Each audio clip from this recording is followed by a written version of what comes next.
Hello everyone, it's noon and it's Wednesday, so that means it's Webinar Wednesday. Thank you everybody for joining us today. Our topic today is osteoporosis and it's treatable, so make no bones about it. Today our presenter is Dr. Thomas. He is an endocrinologist with Kelsey-Seybold Clinic and he works at main campus, Shadow Creek, and the Clear Lake Medical Center, so you can pretty much find him on any point of our southwest area of town here. He's an adult clinical endocrinologist and he joined Kelsey in 2005. He's certified by the American Board of Internal Medicine with a sub-certification in endocrinology, so he's got a very big focus on diabetes and metabolism, but very, very huge focus on osteoporosis. He's actually the medical director of our Kelsey-Seybold Clinic, Osteoporosis Clinic, which I don't know if many of you guys knew we had here, but it's kind of a big deal. He is also on the clinical teaching faculty at Baylor. A few things to remember during the webinar. If you have questions during the webinar, just go ahead and enter them in the question box. We'll get to them at the question portion at the end of our webinar, so just make sure that you go ahead and enter those in while you're thinking about them. Also, please be sure to follow us on social media, but I'll talk to you more about that at the end of the webinar. So here is Dr. Thomas.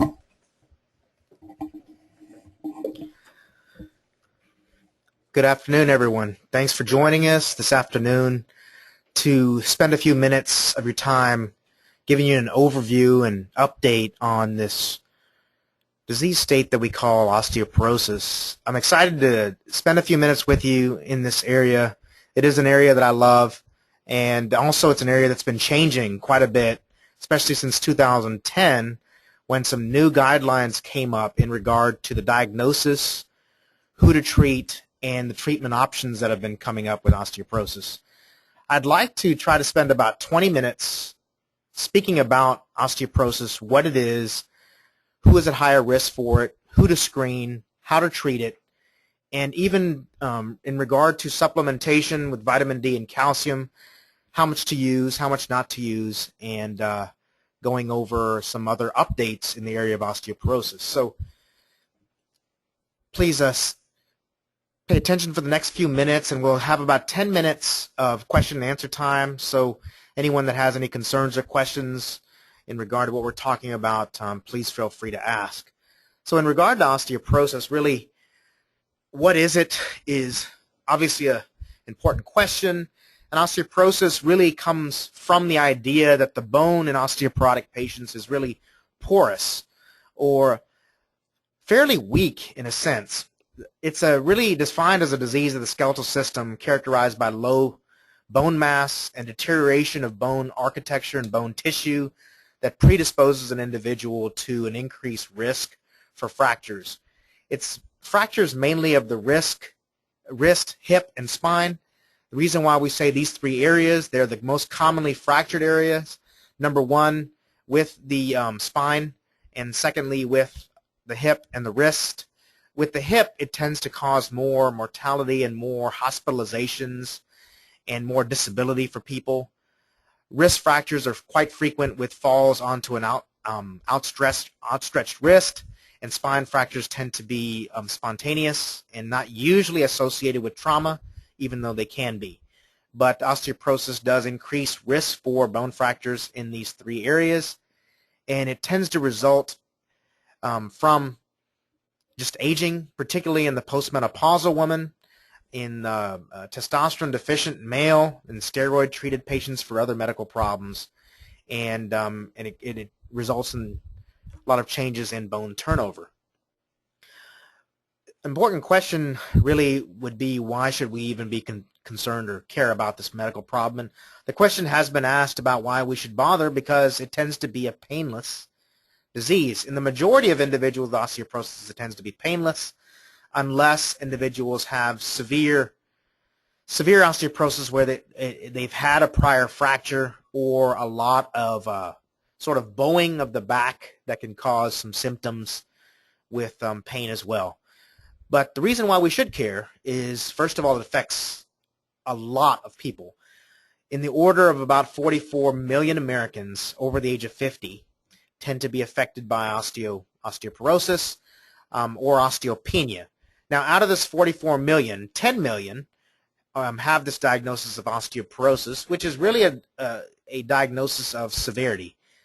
Out of that 44 million, the rest of it, which is 34 million patients, tend to have something called osteopenia. Now, osteopenia is considered low bone mass. We'll go over the definitions of it in the next few slides. But 44 million people is no small number.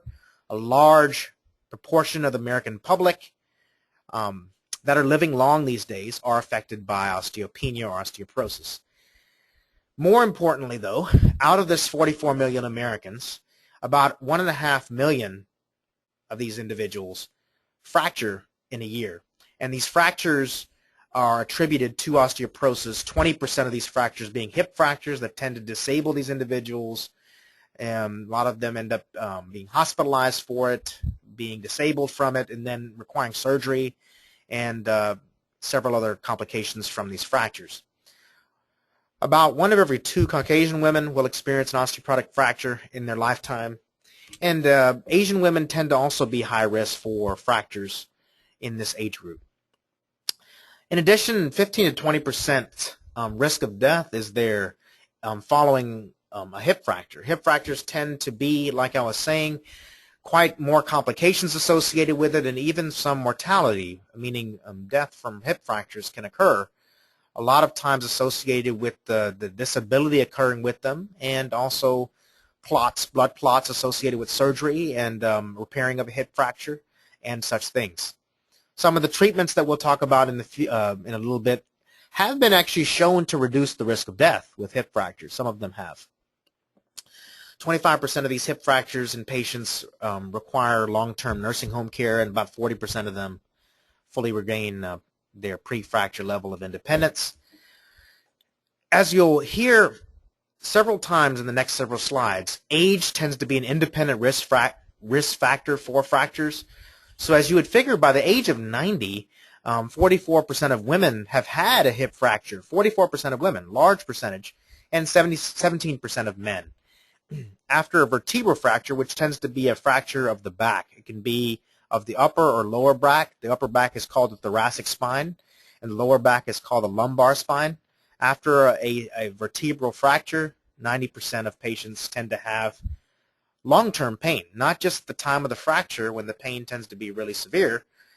It tends to be still significant in the lives of many people, 90% of them having chronic pain and 40% of them having to restrict their activities due to pain. So on top of that, the economic aspects of osteoporosis are significant. At least back in 2004, direct costs for osteoporosis and related fractures was somewhere around $14 billion. Since then, the numbers have been staggeringly rising because the diagnosis has become much more prevalent since then. But even in 2004, $14 billion in healthcare costs had to go to osteoporosis care, mostly in the inpatient hospitalization settings for the management of hip fractures and spine fractures in the hospital.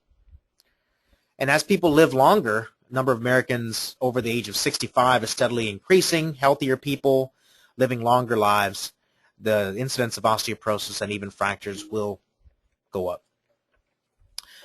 So let's talk a little bit about what our skeletons and our bone tends to do normally. So once we finish growing after adolescent years, our bone is still active. Our bone is continually remodeling to provide support and strength to our skeleton when we weight bear, when we walk, when we jump, when we're doing physical exercise. Our skeleton, especially our spine, our back, and our hip, bear the weight of our bodies, especially with exercise. And our bone is constantly remodeling. It's building and breaking down constantly to provide optimal strength and support to repair damage from day-to-day activities. So when the balance between the breakdown of bone or the removal of bone is greater than the replacement of bone that our body naturally does, is when bone loss occurs, and bone loss that tends to be prevalent and worsening over time causes osteopenia and osteoporosis, which is actually abnormal. Menopause, for example, happens to be one time of life, a natural phenomenon, in women, usually over the age of 50, that tends to contribute to rapid onset bone loss. In the order of somewhere around 15 to 20% of bone tends to be lost after a woman goes through menopause within the first 2 years of menopause. So it can be significant in the lives of many women. So most people achieve peak bone mass, meaning their strongest bone, at approximately the age of 30. Some data out there shows about the age of 25, but the age of 30 is commonly accepted. After this, we tend to lose about almost 0.5% of bone per year in men and women. Women lose about 2 to 5% of bone per year in the first 5 to 8 years after menopause. There is some data, like I was saying a second ago, that up to 20% of bone is lost in the first 2 years of menopause. This is an average number of 2 to 5% per year in the first 5 to 8 years. And unfortunately, osteoporosis is more common in women because menopause affects every woman. And menopause after the 50 years of age tends to, due to estrogen deficiency, and estrogen tends to be an amazing protector of bone, an amazing hormone that reduces the risk for fractures in bone. And when estrogen is deficient, it tends to cause significant bone loss for women. The next slide looks at what I call electron micrograph. It's a special imaging study that looks very closely at what the bone matrix looks like. And on the right side, you'll see what normal bone looks like. And bone doesn't tend to be like a sheet that doesn't have any crevices in it. Bone tends to be, since it's building up and breaking down, it tends to look like rungs on a ladder. If you look at bone, it tends to look like rungs on a ladder, and it tends to be stabilized by the horizontal rungs and then the side rails sort of on the ladder that stabilize the rungs. And so what you'll see is sort of these porous areas of bone where the bone tends to be broken down and built up. And over time, as bone deteriorates, if an individual tends to have osteoporosis on the left, and this particular image shows very severely moth-eaten sort of bone that an individual with osteoporosis will tend to have. So it tends to be weak, tends to be brittle, it tends to be high risk for fracture. The next slide that looks at the risk factors for osteoporotic fractures looks at several things, and the list is quite extensive. I was going to go over a few main and very important things. One, the females tend to be higher risk for osteoporotic fractures.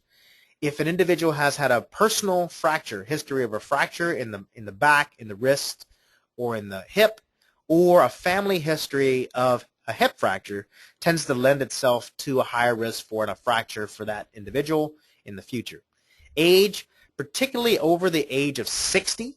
After the age of 60, osteoporotic fractures tend to go up significantly. Hip fractures tend to exponentially rise after about the age of 65. They tend to be higher risk in Caucasian and Asian women, like we were speaking about earlier. If you tend to be lighter as far as weight goes, less than 127 pounds would be considered a higher risk for an osteoporotic fracture.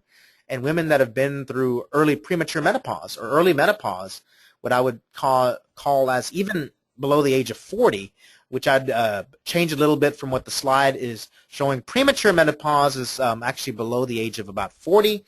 And a history of a fracture as an adult we talked about a second ago. Also, anything that increases the risk of a fall, for example, an individual's mental state, dementia, for example, which is considered chronic and long-term memory loss, is associated with poor coordination and balance as well. Overall, the nutrition status of the individual, if they're malnourished, tends to increase the risk of a fall. A lot of chronic diseases such as eating disorders, chronic lung problems, inflammatory bowel disease, especially with the requirement for steroids. Steroids do increase the risk for osteoporotic fractures.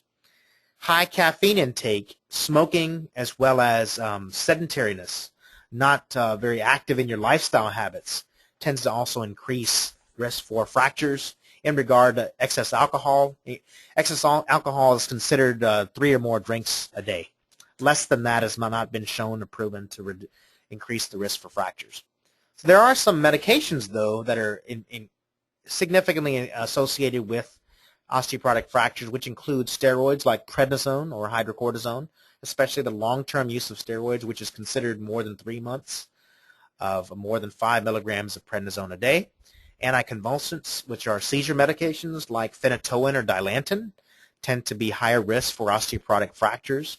Heparin, which is a blood thinner, and high doses or doses that are higher than the individual needs for thyroid hormone like Synthroid, immune suppressant drugs, and lithium. Lithium can be used as a mood stabilizer, and it has been associated with bone loss and osteoporotic fractures. We want to go on to mainly the signs and symptoms, most of which are silent, but if an individual tends to develop severe bone loss and bowing of their back, they tend to have something called a Dowager's hump, which causes bowing of the upper back. Height loss is associated with fractures of the back, and then back pain along with abdominal pain, stomach upset, bowel problems can be associated with fractures, especially with lower back fractures. How do we screen osteoporosis and how do we evaluate for it? The DEXA scanner tends to be the standard for measuring bone density. It measures bone density at a few important sites, including the hip and the back. The forearm can also be evaluated with a DEXA scanner. It tends to be relatively inexpensive, and it tends to have a high precision and accuracy with not a high dose of radiation exposure with an individual test. The lower the bone density on the DEXA scanner, the higher the fracture risk of the individual. So an important thing we're going to spend a few minutes on are the next few slides. The results of a DEXA scan are reported in something called a Z-score or a T-score. Now, a T-score is considered to be the bone mineral density of the individual compared to normal adults, normal healthy adults of the same sex. It tends to be measured against a 30-year-old normal, but it's considered normal adults of the same sex. When you talk about a Z-score compares the individual's bone mineral density to a person of the same age as well as the same sex. So a Z-score really measures up against the individual's sort of colleagues at the same age. The normal T-score and a normal Z-score would be considered 0. An abnormal T-score would be considered below -1. And -1 to -2.5 is considered osteopenia, and osteoporosis is considered -2.5 or less. I'm going to go on to a couple of other slides as far as who needs testing. And who needs testing, the main areas in general from the National Osteoporosis Foundation, all women over the age of 65, and actually I added into here men over the age of 70, unless other risk factors exist. If you remember the other risk factors we were talking about, smoking was included, personal history of fracture, steroid use was included, and men in particularly with testosterone deficiency or that are on testosterone are included in a higher risk age for men. Now, postmenopausal women younger than the age of 65 with one or more risk factors, or men between the ages of 50 and 69 that do have one or more risk factors are included in the individuals who should need testing. So I should not exclude men because we are seeing a lot of osteoporosis amongst men. Unfortunately, when we diagnose this in men, it tends to be advanced. So individuals that have had fractures over the age of 50, people that have other medical problems and disorders that are associated with osteoporosis are included in these individuals that should receive bone density testing.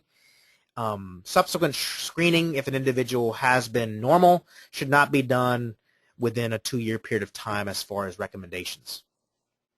Exercise obviously would be a major thing to incorporate into your daily lifestyle to prevent and to treat exercise and to treat osteopenia or osteoporosis. Weight-bearing exercise tends to stimulate bone formation to form new bone and improves the maintenance of bone mass, including improving muscle strength. Examples of weight-bearing exercise, walking, jogging, running, racket sports, basketball and soccer, stair climbing is excellent. 30 minutes of moderate physical activity exercise on most days of the week is recommended. Calcium supplementation, which is an area of great interest these days amongst patients, physicians, researchers. In general, the National Osteoporosis Foundation in postmenopausal women are the area that I really wanted to focus on in women that are going through or actually been through menopause is 1,200 milligrams of elemental calcium.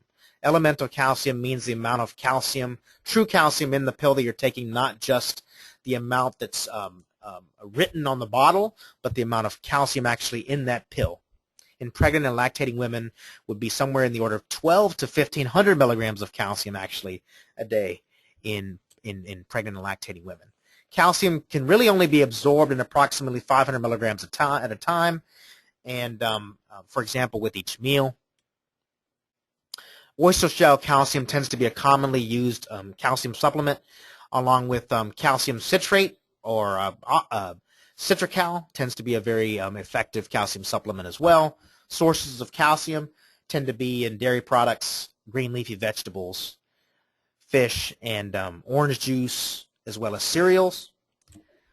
Vitamin D, which is also a great area of interest, is recommended in 800 to 1,000 units of vitamin D daily.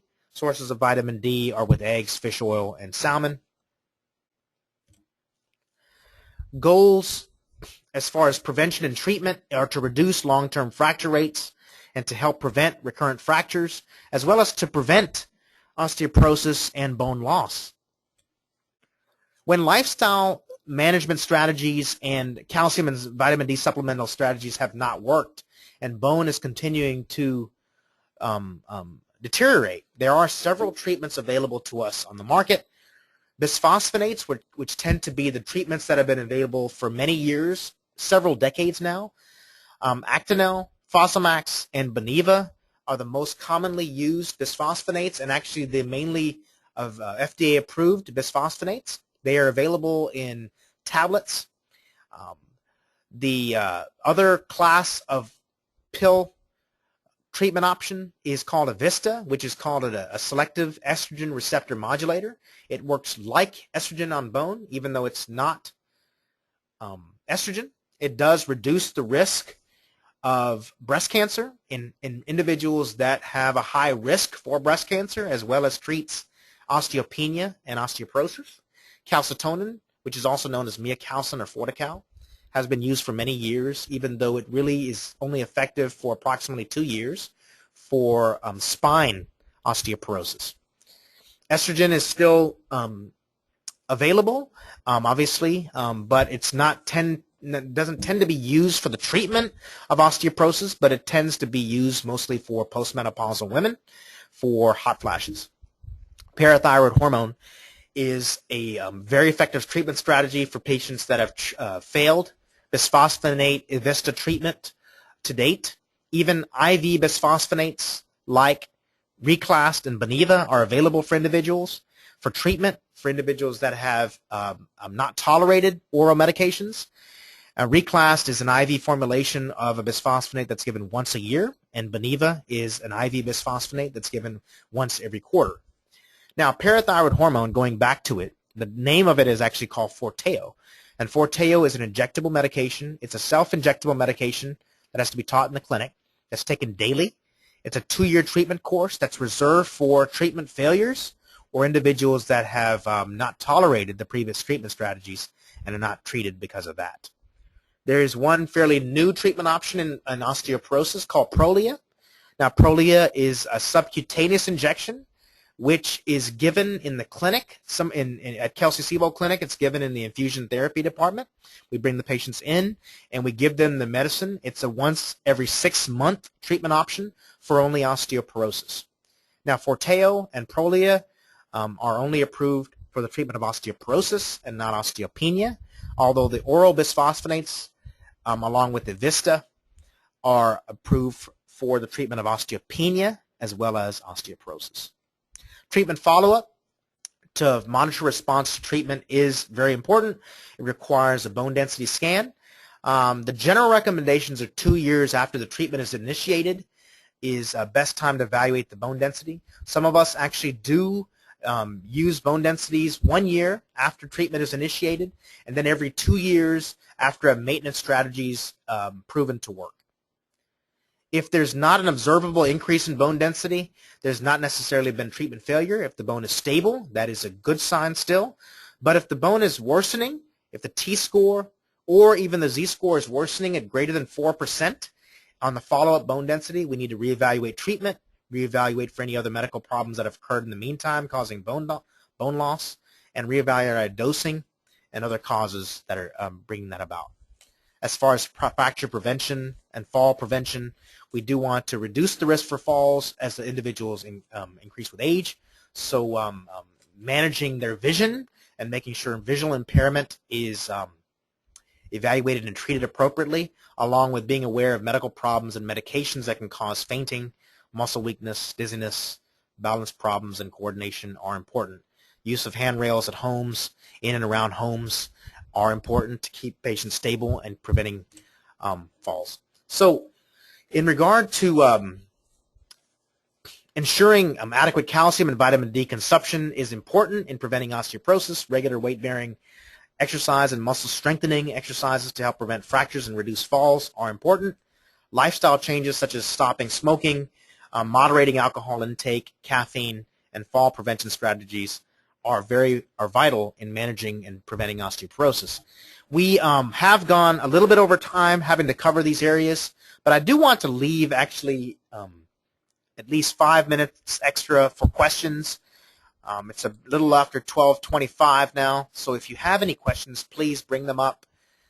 If I can answer them, I'll be more than happy to, and if we can try to wind down question and answers in the next 7 to 8 minutes, it would be best. So, okay. So one of the questions is in regard to if cholesterol medication can cause harm to your bones, what can you take to counteract it? So there has been some data that's come out that suggests that certain cholesterol medicines, particularly statins, have been associated with possible bone loss. The bone loss associated with statins tend to be after prolonged use of statins. Statins, unfortunately, have been associated with a few other areas as well, but statins in the right individual, especially patients with heart disease or high risk for heart disease, are very important. What we can do to reduce the risk for bone loss associated with statins is, as we were talking about, try to get adequate calcium and vitamin D supplementation. I would actually even recommend in women over the age of 50, in hypogonadal men or testosterone deficient men, to get 25-hydroxy-D levels checked and try to maintain them well over 30, if not closer to 50, and actually dose vitamin D appropriately. Sometimes it may take 1,500 to even 2,000 units of vitamin D daily to get vitamin D levels normalized. So a lot of the things we were talking about for prevention of bone loss, preventing osteoporosis, would be even that much more important in those individuals taking statins. Another question that's coming up: when taking calcium supplements, I get stomach aches. Should I stop taking them or find a lower dosage? Interesting question, because calcium supplementation some people don't tolerate. It can cause constipation in some people, even if it's Viactive. Viactive is a chewable calcium supplement. It actually tastes very good. It comes in various flavors. What I would recommend is actually don't use calcium supplements if obviously you can't tolerate them, because calcium supplementation by dietary calcium works very effectively. Green leafy vegetables, a yogurt, milk, fish, these types of supplementation would actually work very well. You should pay attention to how much calcium you're getting in those supplements and the nutritional information in the in the dietary supplements. But what I would do is actually get the calcium-enriched foods, and that works very well. There's been some data out there that suggested that calcium supplementation in the diet is actually safer and more effective than using calcium supplementation with Oscal or Caltrate. And so that would be the best way to answer that question. Any other questions out there?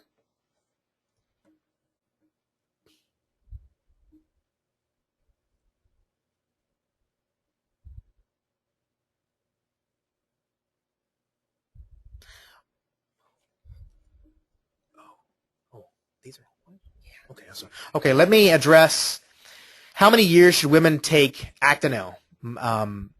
That's a very good question. Let me also expand that question to discuss Fosamax and Beniva. So the general recommendation now is continuous bisphosphonate treatment, and bisphosphonates, once again, are Actonel, Fosamax, and Beniva. So the general recommendation is overall 5 years of continuous treatment. After 5 years of continuous treatment, the recommendation is to go on a drug holiday, and the CDC, which is the Centers for Disease Control, the National Osteoporosis Foundation, a lot of the national entities that establish care for osteoporosis patients, and even for our physicians, establish the standard of care, have recommended this drug holiday after 5 years of treatment. The exception to that rule would be individuals with severe osteoporosis. What I would define as severe osteoporosis would be a T-score on a DEXA scan evaluation of less than 3. Less than 3, and or individuals that have had prior fractures. If they've had prior non-traumatic fractures of the hip, the spine, the wrists, the forearm, the ribs, it would not be recommended to stop Actonel or Fosamax because those individuals would be significantly fracture prone. But it would be recommended in individuals that do not have severe osteoporosis to go ahead and go on a drug holiday after 5 years of continuous treatment. Another question that's come up, with a T12 and L1 vertebral fracture in a severely osteoporotic patient, how do you keep it from getting worse or getting more vertebral fractures? Very good, very good. So let's just say a patient or an individual has been treated that has had a prior vertebral fracture or presently has fractured, and they have been on Fosamax and Actonel.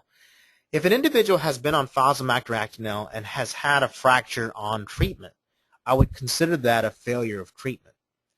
So considering that it is a failure of treatment, I would step up the treatment and discuss the possibility of a more advanced treatment.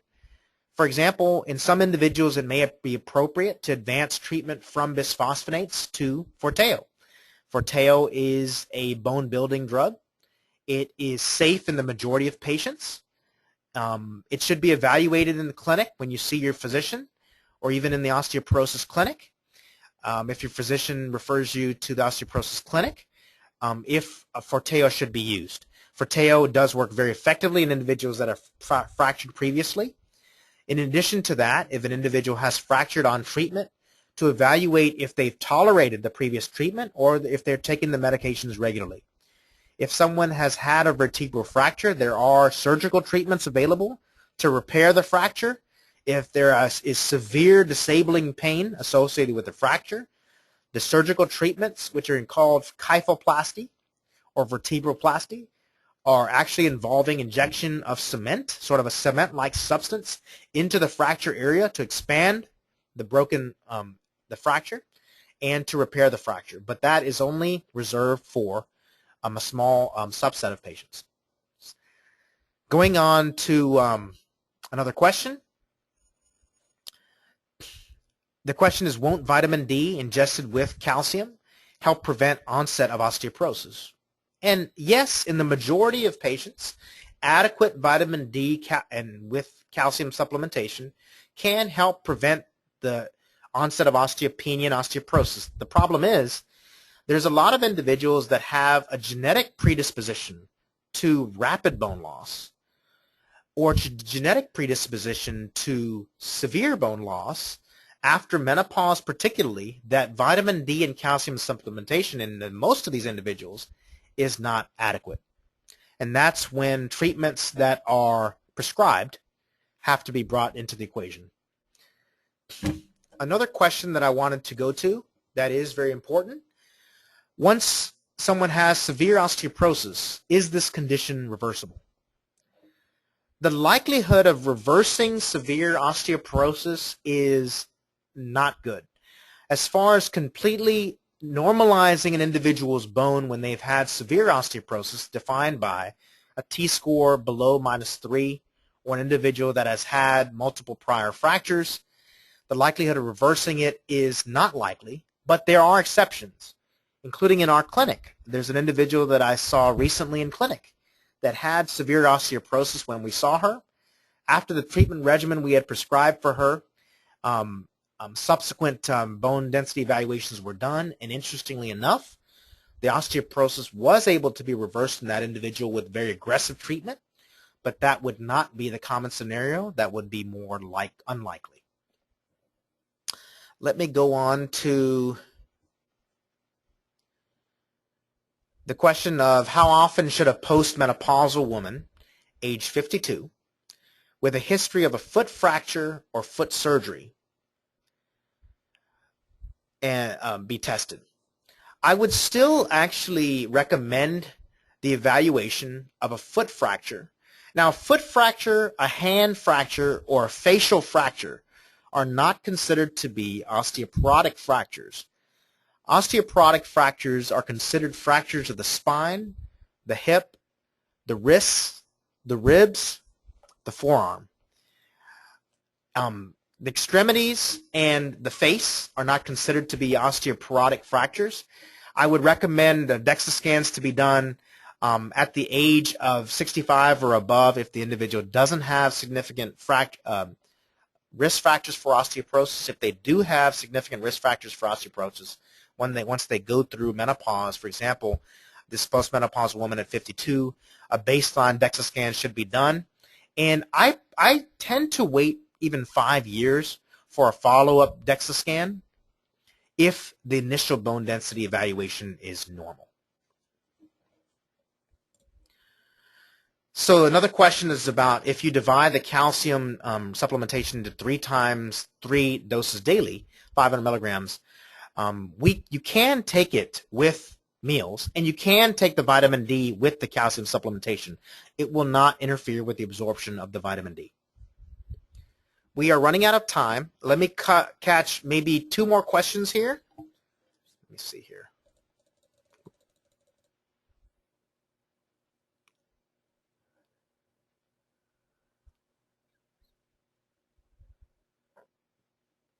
Let me address the question of, is there an alternative medicine for estrogen replacement? Now, that question actually is quite in-depth because the alternative treatment for estrogen may be used because a person has had a blood clot or something severe like that so that they cannot take estrogen. Or it may be an individual that is over the age of 60 to 65, higher risk for breast cancer, and they can't use estrogen for that reason. So the alternative medication for estrogen, to be honest with you, there is not a good, effective alternative medication for estrogen. If you're using it just for menopause, menopausal symptoms, black cohosh being an herbal supplement is a reasonable alternative for estrogen replacement for menopausal hot flashes. In regard to bone density and fracture prevention, other than vitamin D and calcium, Evista is a very good treatment option for bone protection, osteopenia prevention, osteoporosis prevention, or treatment for estrogen. The exception to that would be individuals that were taken off of estrogen for blood clots. You would not want to use Evista for that individual. Is surgical treatment on lumbar spine recommended if there is no improvement from medications? So I'm assuming the question is surgical treatment on the lumbar spine for fractures, because since we're talking about osteoporosis, surgical treatment on the lumbar spine is recommended if an individual has had a fracture from osteoporosis on Fosamax, Beniva, or Actonel. Surgical treatment would be recommended, though, only in individuals with severe pain and disabling fractures that are candidates for surgery for that particular fracture. We are running out of time. Let me look over our questions.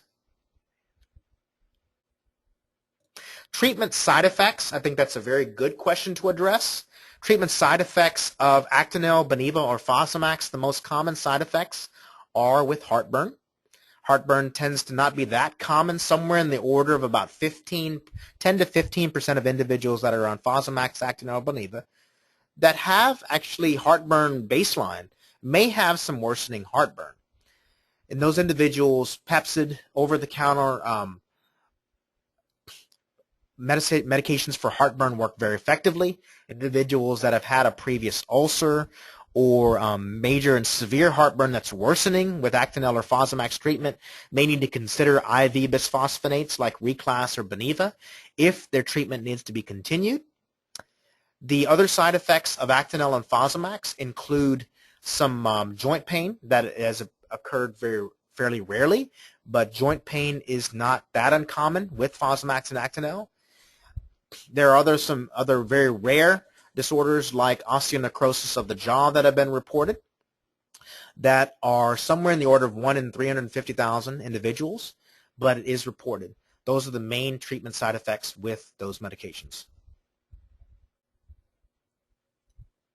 I think we need to go ahead and close up our session, this webinar. We have been able to cover a lot of areas. I understand there's been a lot of interest today, and I thank you for attending. I hope you've benefited from the areas that we've been able to cover today, and thank you for your time. Hopefully we'll meet in the future. Our osteoporosis clinic is scheduled on Monday mornings basically Monday mornings throughout the morning at the main campus in the endocrinology division, which is on the second floor. It's a clinic that's geared for osteopenic or osteoporotic individuals. Thank you for your time.